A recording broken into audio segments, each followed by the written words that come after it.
Bismillah, alhamdulillah, wassalatu wassalamu ala rasulillah wa ala alihi wa ashabihi wa mawalah, amma ba'd. Pertama, saya mengucap syukur kepada Allah.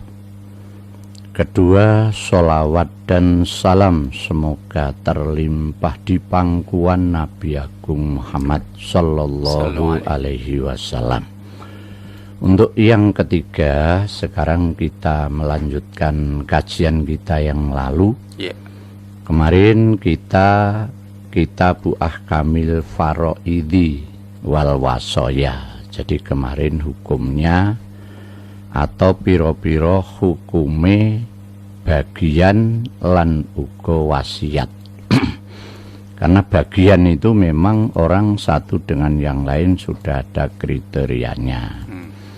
Nah, lalu kita semua sebelum masuk pada iki untuk piro lah, jumlah yang perlu diberi itu oleh Mbah Kiai juga disebutkan. Kalau kemarin ahkamil faraidi wal wasoya, sekarang wal warisuna minar rijal. Artinya Mbah Musonef atau perakit kitab Fathul Qorib ini mengatakan wal warisuna utawi piro-piro ahli waris minar rijali sangking piro-piro wong lanang al-mujma'i kang den kumpulake ala irsihim ing atase warise rijal. Artinya kelompok laki-laki, tegese iki lanang-lanang kuwi sapa wae sing bakal entuk warisan. Iya. Karena dalam keluarga biasanya kan ada laki, ada perempuan. Nah, maka oleh Simbah Kiai di sini dibedakan antara laki-laki dan perempuan atau dikelompokkan, itu lebih nyaman. Ala irsihim ing atase marise rijal atau laki-laki tadi iku asaratun ana 10. Jadi ada 10 manusia atau 10 keturunan atau bisa saja 10 kelompok. Ya kelompok itu artinya 1 sampai dengan 10. Kalau kelompoknya ya 2, kelompok laki-laki dan kelompok perempuan. Tapi untuk yang laki-laki Simbah Kiai mengatakan asarotun iku jumlahe ana wong 10 sing lanang-lanang. Bil ikhtisori kelawan ringkes. Ringkes itu berarti ya semula mungkin 15, tapi oleh Mbah Kiai disebutkan cukup 10 saja. Wabil basti lan kelawan beber iku khomsata asara ana 15. Ya betul.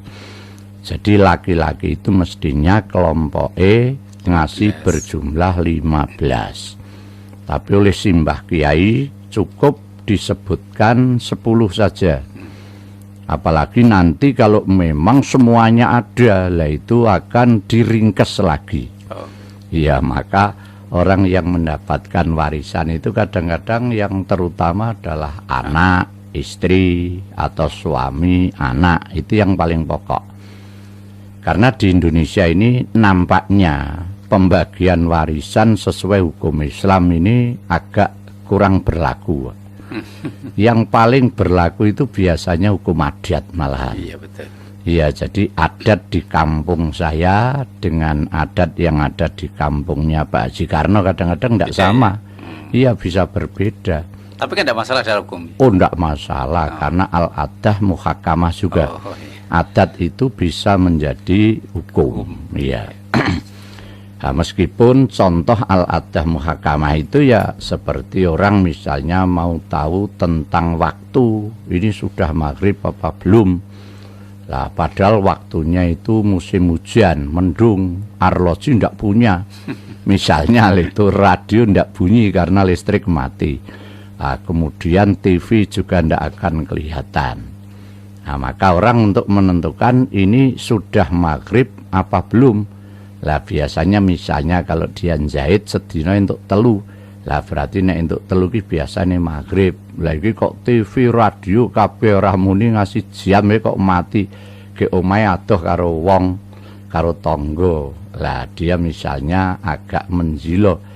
Tapi dia berpikir tentang aku njahit entuk telu biasane maghrib. Lah iki berarti wis maghrib. Itu contoh biasane al-adah muhakamah itu seperti itu.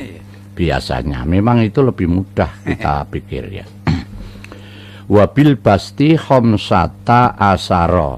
Jadi kalau dibeber semua jumlahnya ada 15 itu. Wa adda lan ngitung sapa al-musannifu simbah kiai pengarang kitab Fathul Qorib iki al-asrota ing 10. Jadi Mbah Kiai menyebut 10 itu biqaulihi kelawan dawuhe musonep atau Mbah Yai tadi. Al ibnu nomor 1 anak lanang. Wabnul ibni lan anak lanange anak lanang. Nah, berarti cucu laki-laki.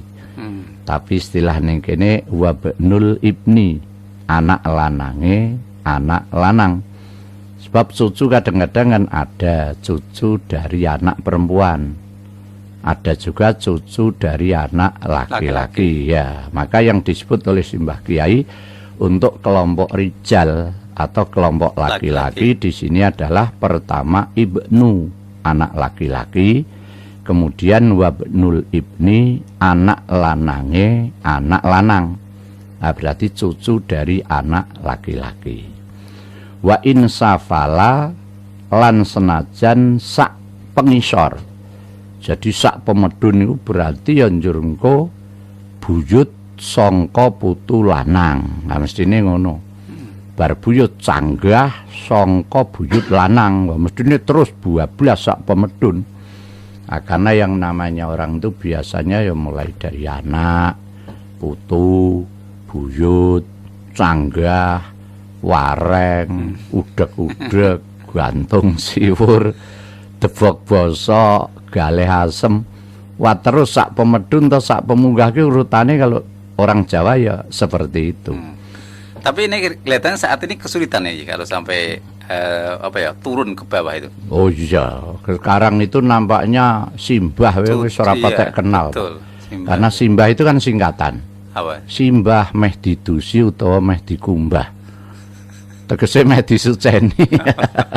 Iya, kalau bapak kan bapak itu bertanggung jawab akan pendidikan anak dan keluarga. Nek simbah meh didusi utawa meh dikumbah. Iya ndure neh buyut. Buyut iya singkatan, Pak. Meh mlebu bolongan ciut. Tegese kuburan. Nah, itu biasanya orang kalau sudah simbah buyut itu tidak kenal. Tidak kenal, betul. Iya, apalagi nanti anaknya itu rumah tangga di lain kabupaten atau lain provinsi. Wah, itu nanti tidak kenal. Saya yang satu kabupaten saja sudah tidak kenal, Pak. Saya kan di kota Semarang. Asli kelahiran saya Kabupaten Semarang. Nah sekarang saya kembali ke Kabupaten Semarang, tapi dengan keluarga yang di Kabupaten, yang sekarang Ungaran itu ya juga banyak yang tidak kenal. Ya apalagi anaknya sedulur lanang, wah gue wis ora kenal meneh gue. Yang semula kalau dalam bahasa Indonesia kan mungkin sepupu. Sepupu sudah punya anak, wes angel meneh. Kadang-kadang kok tukaran wis jebul karo sepupu. Ya itu ada. Enggak, artinya ini kalau ini tidak sampai gimana? Artinya pembagian enggak sampai ke bawah boleh juga? Boleh. Yang tadi dikatakan oleh Simbah Kiai wa insafala lan senajan sak pemedun. Pemedun ini berarti anak lanang, anak lanange anak lanang, terus jadi anak lanange putu lanang, anak lanange canggah lanang, jadi terus medun, Pak. Pokoknya grup laki-laki. Iya. Itu mestinya Mbah Kiai tadi memang mengatakan wa insafala, artinya lansak pemedun. Tapi prakteknya biasanya tidak sampai, Pak. Enggak. Tapi ilmu mestinya boleh sampai sak pemedun, begitu.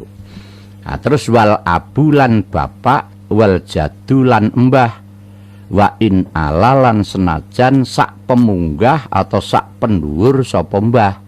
Berarti kalau bapak, mbah naik ya tetep buyut, sanggah, wareng, ya udeg-udeg gantung siwur, tekane debok bosok gale asem mau. Ning sing urutan laki-laki. Jadi simbah kiai di sini ya memang cermat. Artinya tadi anak lanange anak, terus sak pemedun. Lah sekarang bapak, mbah, lan sak pemunggah. Jadi yang urutan laki-laki itu tadi yang dihitung oleh Mbah Kiai. Karena tadi dikelompokkan jadi dua, pertama kelompok laki-laki, kedua kelompok nanti perempuan. Iya. Ini masih yang laki-laki. Iya. Wal ahu lan sedulur lanang, wabnul ahi lan anak lanange sedulur lanang. Nah, biasanya dalam Islam itu yang disebut sedulur itu ya yang tunggal bapak, tunggal ibu. Artinya li abawen nek bahasa Arabe. Tapi nek wong Jawa ya pokoke iki kandung, sekandung, lah itu gampangane ngono. Yang dinamakan sedulur, anak lanange sedulur lanang iki berarti ya mbah ponakan, mbah prunan. Jadi ketemune iki pokok saudara sepupu tapi yang laki-laki. Artinya kalau sekarang Pak D atau gimana? Iya Pak D kena. Pak D itu kan kalau dari perunan kepada Pak D. Ya. Tapi Pak D ke bawah perunan. Perunan ke atas Pak D. Nek desa malah muni wak Pak. Wak. Siwak gitu. Padahal siwak itu cok siwakan untu. Jadi orang Jawa kadang-kadang istilah bahasanya itu rada nyenengke. Iya. Wa intaroha lan senajan adoh sapa sedulur lanang. Ya jadi meskipun jauh itu juga masih dihitung. Pokoknya lanang terus gitu. Wal amu lan paman paklik itu. Wabnul ami lan anak lanange paman.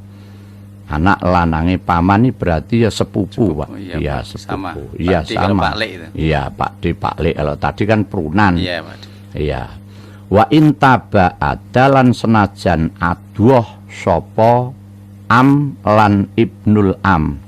Pak Lek utawa anak lanange Pak Lek. Iya. Kemudian wa zauju lan bojo lanang. Nah, bojo lanang itu karena suaminya mayit. Ya itu sudah jelas. Suaminya mayit itu biasanya ya memang yang ngehai. Artinya tinggalane mayit itu dipek karo bojo lanang karo anake. Malah kadang sing lanang terus golek bojone, Pak. Ki ono ki. Ya termasuk aku. Iya, termasuk aku lah. Tapi rezeki pada waktu itu ya memang berdua. Maka rezeki yang dari istri dulu ya saya berikan saja kepada anak laki-laki saya. Karena saya kan punya anak laki-laki. Kebetulan yang istri kedua ini perempuan kabeh loro. Saya yakin kok masuk kelompok perempuan. Iya, ini kan bicara masalah tinggalan. Nah, tapi orang biasanya sebelum mati itu sudah pesen-pesen bahkan sudah membagi-bagi, Pak.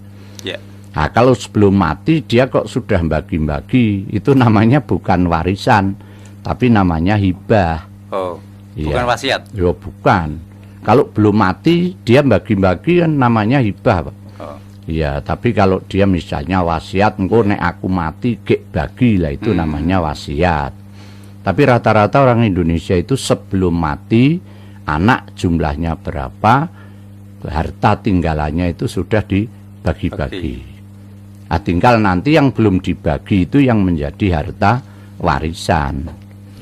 Tapi orang Jawa biasanya cok jarang orang tua mati malah ninggalke bondo itu jarang. Utang. Iya, ninggalke utang sing rada akeh mek ninggalke dosa karo tangga. Iya, ninggalke utang rada akeh. Apa meneh sing omahe ning ngene perumahan. Utang omah urung lunas mati. Itu kan ada juga. Hati ninggalke utang. Artinya gini, Ji. Iya. Sebagai contoh, ini kan pertama anak laki-laki. Oh iya. Seandainya ini warisan langsung dibagi anak laki-laki dan suami, boleh enggak itu? Ya mestinya ya boleh-boleh saja. Oh, Kalau memang tidak ada keturunan yang perempuan. Nah, kalau ada ya harus mislul hadi unsayain. Itu bahasa Al-Qur'an. ya. Jadi anak laki-laki nanti dalam pembagiannya itu mendapat 2 bagian dari anak perempuan. Nah istilah Jawa ki wong lanang mikul, wong wedok nggindong. Ngono ka istilah. Tapi Al-Qur'an ya cocok ya Pak. Oh, cocok ya. Ya. Enggak, artinya di sini. Artinya seandainya ini tidak kebagian atau tidak dibagi, itu berarti menurut Islam tidak dosa. Artinya sebagai contoh, ada warisan 10 miliar. Iya. Nah, berarti sebagai contoh anak berapa persennya? Kalau tidak punya anak laki-laki berarti tidak punya anak lain. Kan laki-laki saja kan dibagi berapa bagian kan begitu. Oh iya. Terus suami kita juga bagi habis orang dua ini boleh? Ya kalau tidak ada keturunan boleh, tapi kalau masih ada seperti tadi Ibnul Akhi itu harus diberi dulu Pak. Kalau memang ada yang lain, tapi kalau tidak ada ya biasanya itu 2 orang itu. Enggak ada yang lain seperti anak lanangit laki-laki itu ada. Oh ya. Terus kakek ada, saudara laki-laki juga ada. Oh itu boleh Pak. Oh. Boleh karena Mbah Kiai itu juga mengatakan nek kabeh ana ki malah engko sing iso entuk warisan ki mung wong 5 begitu. Jadi misalnya keturunan atau ahli waris laki-laki kan jumlahnya bener mau 15. Nah, nanti perempuan itu 10. Berarti 15 tambah 10 25. Kalau semuanya ada, itu malah nanti yang mendapatkan warisan itu hanya 5. Jadi tidak 25. Iya, jadi Simbah Kiai juga mengatakan seperti itu. Jadi iya, ini artinya kalau tidak punya anak yang dapatnya levelnya 1 seperti anak tidak punya, terus kemungkinan suaminya sudah meninggal juga, terus baru turun gitu. Iya. Jadi urutannya, cara niki urutan. Iya. Maka kalau misalnya 25 kok ada semua ki malah mung 5 ki contohnya di sini anak laki-laki, anak perempuan, kemudian bapak, lalu ada ibu dan kemudian istri. Jadi hanya anak, ibu atau bapak dan istri. Iya. Maka kalau di Indonesia kan sudah biasa seperti itu.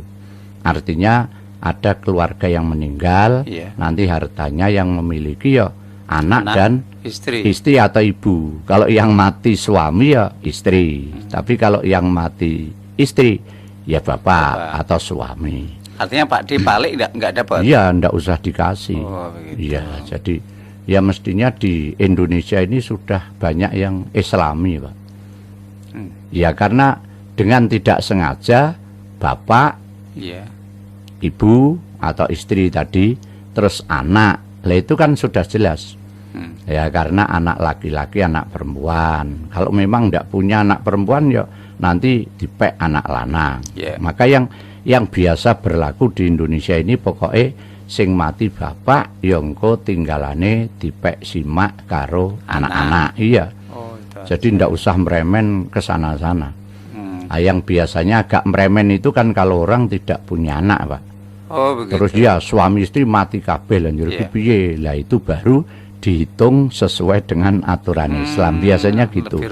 Iya, karena dia tidak punya keturunan.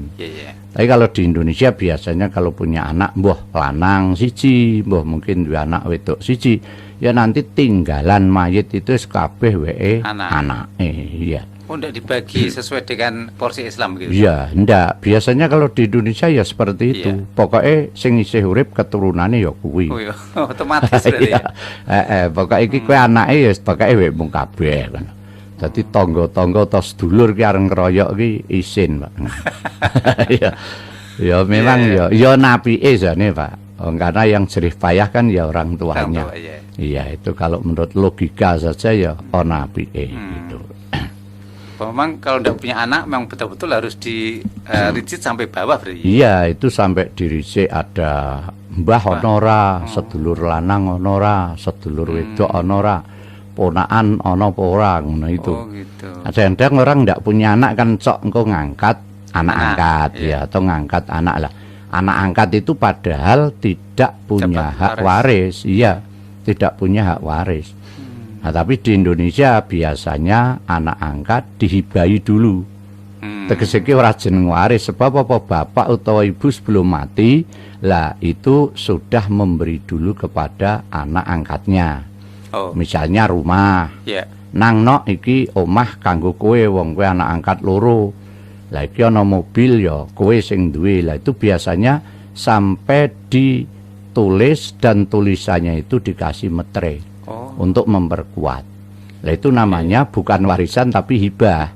Ya, lah tapi nanti kalau sudah meninggal semua, kadang-kadang ada paman atau saudara dari paman itu sing rada usil.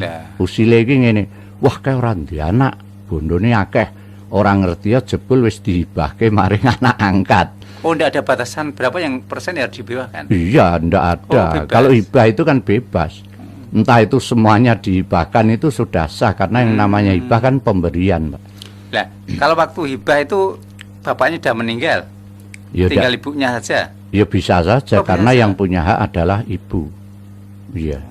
Jadi ibu itu mendominasi atau menempati posisi bapak. Iya, karena dia dalam rumah tangga itu memang bapak dan ibu itu yang menjadi top leadernya. Iya. Nah, ini memang si Mbah Kiai itu rada meremit. Ya? Iya, karena beliau memang orang yang ahli. La walawis tama akul rijali lan lamun kumpul sapa sekabehane lanang warisa mongko maris minhum saking sekabehane lanang sapa salah satun telu. Dadi mau jane 15 disebutke 10. Nek 10 kuwi ana kabeh. Nah, malah Mbah Kiai muni salah satun cukup telu. Oh gitu. Iya, cukup telu itu al-abu nomor 1 bapak. Wal ibnu lan nomor lorone anak lanang. Wazauju lan kaping telune bojo lanang fakot. Fakot itu artinya tok ngono. Hanya nek kuwi dikokke ngarep ya kalau 10 tadi ada semua, maka yang berhak mendapatkan hanya 3 karena ada kata-kata fakot ini mau. Nah, 3 anak lanang, bapak, kemudian suami. Nah, maka di situ maksud bapaknya siapa ini? Ya bapaknya mayit itu tadi ya, bapak. Ini kalau memang laki-laki tadi 15 atau 10 tadi ada semua. Iya. Maka anak lanang itu biasanya ya masuk kelompok laki-laki, bapak ya kelompok laki-laki, zauju itu suami. Nek sing mati wedok upamane terus isih ndi pak, lah pakne kuwi ngono to, Pak. Dadi maratuwane bojo lanang. Iya. Fakot. Nah, sekarang wala yakunul mayitu lan ora ana sapa al mayitu mayit fi hadis surati ing dalem ikilah contoh ilam ro'atan kejaba wong wadon. Jadi memang di sini hanya ada laki-laki itu saja. Maka disebutkan tadi kalau 15 menjadi 10, 10 malah hanya disebut cukup 3 saja. Lah sekarang dari pihak perempuan wal warisatu utawi ahli waris. Kalau perempuan berarti ini belum waktunya nih. Oh belum, ini masih ada sedikit ya. Minan nisa'i saking wong wadon al mujma'i kang den kumpulake ala irsihim ing atase warise nisa.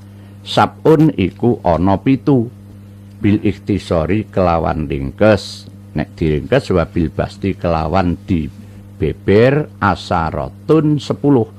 Jadi wedok ki cukup 7 ning nek dikompletke jumlahe 10 ya. Wa adalan milang sapa al musannifu Mbah Kiai asab ing 7 fi qalihi dalem ngendikane al bintu anak wedok wa bintul ibni lan anak wedoke anak lanang wal ummu lan ibu wal jaddatu lan mbah putri berarti nenek wa in alat lan senajan sak pemunggah sapa jaddu lan wal ukhtu lan sedulur wedok wa zaujatu lan bojo wadon wal maulatul mu'taqatu lan bendoro kang merdikake.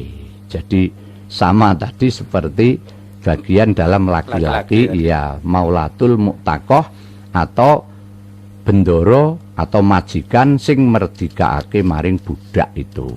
Jadi misalnya budake mati ya sing merdikake kuwi melu entuk ya dapat. Ya. Ya.